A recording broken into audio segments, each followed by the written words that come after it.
balasan dari Iran ke pangkalan militer di Qatar. Jadi kemungkinan bakal ada perubahan jadwal. Jadi kami masih menunggu informasi lebih lanjut dari Kemenlu.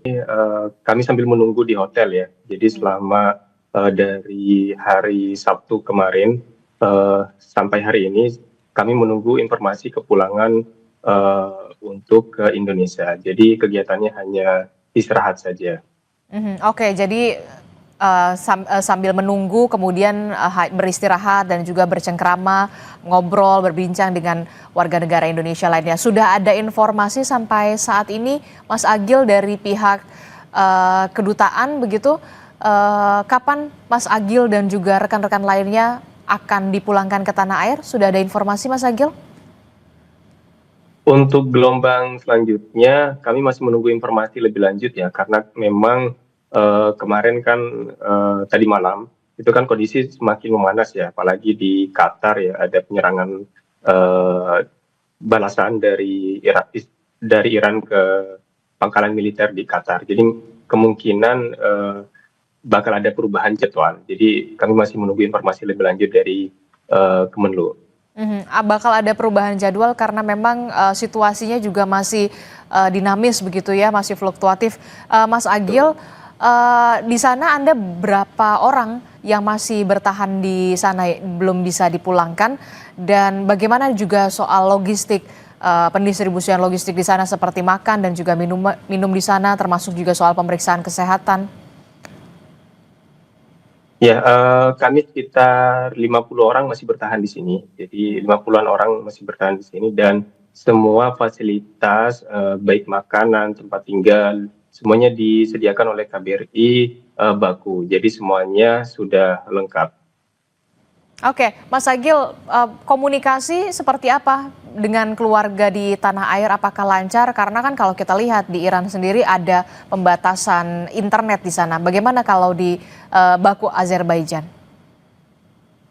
Ya, alhamdulillah komunikasi di Baku Azerbaijan ini dengan keluarga di Indonesia kami cukup lancar ya, karena memang juga ada fasilitas WiFi juga di tempat tinggal yang sekarang kami tempati. Oke, Mas Agil bisa cerita sedikit bagaimana proses evakuasi Mas Agil bersama dengan teman-teman yang berada di Iran sebelum akhirnya dievakuasi ke Baku, Azerbaijan. Kita tahu kan di sana juga situasinya semakin tidak kondusif kala itu. Ya, jadi sekitar tanggal 17 kemarin, kalau tidak salah hari Selasa, kami mendapatkan informasi kalau dalam waktu dekat akan ada proses evakuasi. Dan besoknya kami juga tanggal 18-nya kami dapat informasi terbaru bahwasannya siaga 2 naik ke siaga 1, yang artinya evakuasi akan segera dilakukan. Tepat di hari itu juga kami mendapatkan informasi tanggal 20 hari Jumat itu kami harus berangkat dari Tehran ke perbatasan Iran Azerbaijan, seperti itu. Oke, Mas Agil bisa diceritakan dari Anda proses dievakuasi dari Iran kemudian melalui ke Azerbaijan, ke Baku begitu. Apakah Anda melewati daerah-daerah yang kemudian daerah konflik atau seperti apa situasinya? Bisa diceritakan lebih rinci? Ya, yang pertama ya, karena saya sendiri tinggal di kota Qum, kota yang cenderung relatif aman dari serangan Israel kepada Iran. Jadi memang dari Qum perjalanan dulu ke kota Tehran. Dan kita tahu Tehran ini juga salah satu kota yang eskalasinya juga besar, gitu. Penyerangan juga lebih masif. Jadi dari kota Qum ke kota Tehran memang kita melewati tempat-tempat yang kemungkinan besar ada serangan. Namun selama perjalanan alhamdulillah memang tidak ada serangan. Lalu besoknya di hari Jumat pagi kami berangkat dari Tehran ke perbatasan Azerbaijan, dan memang perjalanan kami untuk evakuasi memang sudah dikaji lebih dulu ya oleh Kemenlu dan KBRI Tehran, waktu apa saja yang terbaik gitu untuk menghindari serangan. Dan memang waktu yang kami pilih yaitu dari pagi hari sampai sore hari perjalanan evakuasi ke perbatasan Azerbaijan. Dan selama perjalanan memang tidak ada serangan apapun. Evakuasi, Memang beberapa kali evakuasi memang itu beberapa berarti kali menggunakan bus ya selama berapa jam perjalanan? ya sekitar 16 jam perjalanan menggunakan 4 bus. Oke, jadi melalui 16 jam perjalanan begitu ya. Nah, kalau dari warga negara Indonesia kita juga, apakah masih ada yang tinggal, masih bersikuku untuk tetap tinggal di Teheran atau di wilayah Iran, walaupun memang situasinya mulai tidak kondusif pada saat itu? Ya, untuk di Teheran semuanya sudah tidak ada yang masih tinggal ya di Ah, Teheran ya. Rata-rata yang masih stay di Iran yaitu di Kota Qum karena memang Kota Qum sendiri memang eskalasinya lebih rendah, penyerangan juga dampaknya juga lebih rendah. Oke. Terakhir, Mas Agil, apakah ada warning atau dari peringatan dari pemerintah Iran sendiri terhadap warga negara asing yang masih berada di Iran untuk bisa mengevakuasi diri atau seperti apa sejauh ini?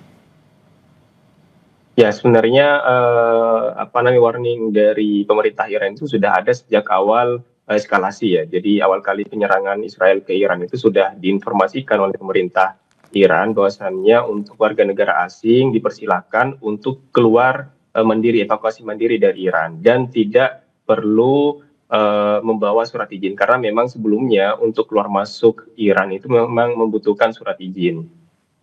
Oke, dari pengetahuan Anda begitu ya Mas Agil, apakah kemudian ada warga negara Indonesia, rekan-rekan WNI yang lainnya yang kemudian masih menolak dievakuasi atau semuanya sekarang sudah mulai mau untuk dievakuasi walaupun tidak berada di Teheran begitu, di wilayah-wilayah lainnya sekitar Teheran? Ya, ya dari informasi yang saya dapat di apa namanya di grup chatting kami, jadi memang teman-teman yang masih stay di Iran sampai saat ini juga masih menunggu informasi evakuasi tahap kedua seperti itu. Oke, Anda sebagai presiden pelajar ikatan pelajar di sana begitu, apakah ada koordinasi dan juga komunikasi dengan sesama pelajar Indonesia yang ada di Iran untuk bisa kemudian imbauan kewaspadaan termasuk juga soal mengevakuasi ke Azerbaijan sejauh ini? Ya, pasti itu sudah kami lakukan untuk komunikasi via grup karena memang komunikasi kan tertutup ya, terputus di Iran sampai saat ini. Namun untuk komunikasi yang kami lakukan menggunakan aplikasi chatting Iran. Jadi masih terus kami lakukan koordinasi dan komunikasi dan menghimbau teman-teman untuk bisa ikut proses evakuasi. Oke, boleh tahu Mas Agil melanjutkan pendidikan di Iran itu untuk S2 atau S3 dan bagaimana saat ini situasi di kampus Anda sendiri? Apakah kemudian situasinya pihak kampus sudah ada kebijakan khusus ditutup atau tidak ada lagi aktivitas belajar mengajar di sana?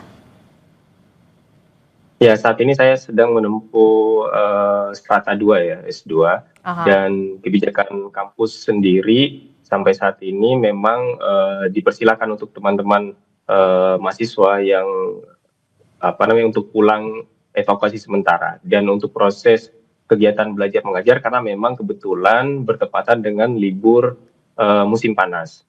Oke, jadi memang lagi bertepatan dengan libur musim panas. Nah, Mas Agil, ini kan kita tidak tahu ya konflik ini apakah kita berharap konflik ini secara cepat selesai, tapi kemudian kalau skemanya ini akan berkepanjangan, bagaimana dengan kelanjutan pendidikan Anda di sana?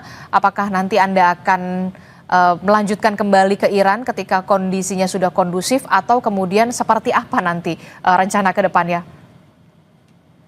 Ya, besar harapan kami ya, eskalasi ini menurun gitu. Jadi kondisi segera mereda dan tidak ada serangan-serangan lagi hingga kami bisa kembali ke Iran. Jadi memang harapan terbesar kami untuk kembali melanjutkan pendidikan di Iran. Seperti itu. Terakhir, singkat saja, apa yang ingin Anda sampaikan kepada keluarga dan juga pemerintah Indonesia terkait dengan warga negara Indonesia termasuk Anda yang sampai saat ini juga belum bisa dievakuasi kembali ke tanah air? Silakan. Oke, untuk keluarga di Indonesia yang pertama yaitu untuk tidak terlalu khawatir ya, karena sekarang kondisi kami juga yang sudah dievakuasi sudah jauh lebih aman dan kami menunggu informasi jadwal keberangkatan kami ke Indonesia. Itu yang pertama. Yang kedua untuk pemerintah Indonesia harapan kami sih kalau misalkan kondisinya nantinya semakin buruk, jadi harapan kami ada prosedur khusus gitu atau langkah-langkah yang disiapkan oleh pemerintah Indonesia untuk kami bisa melanjutkan pendidikan di Indonesia atau menyetarakan pendidikan kami di Indonesia seperti itu.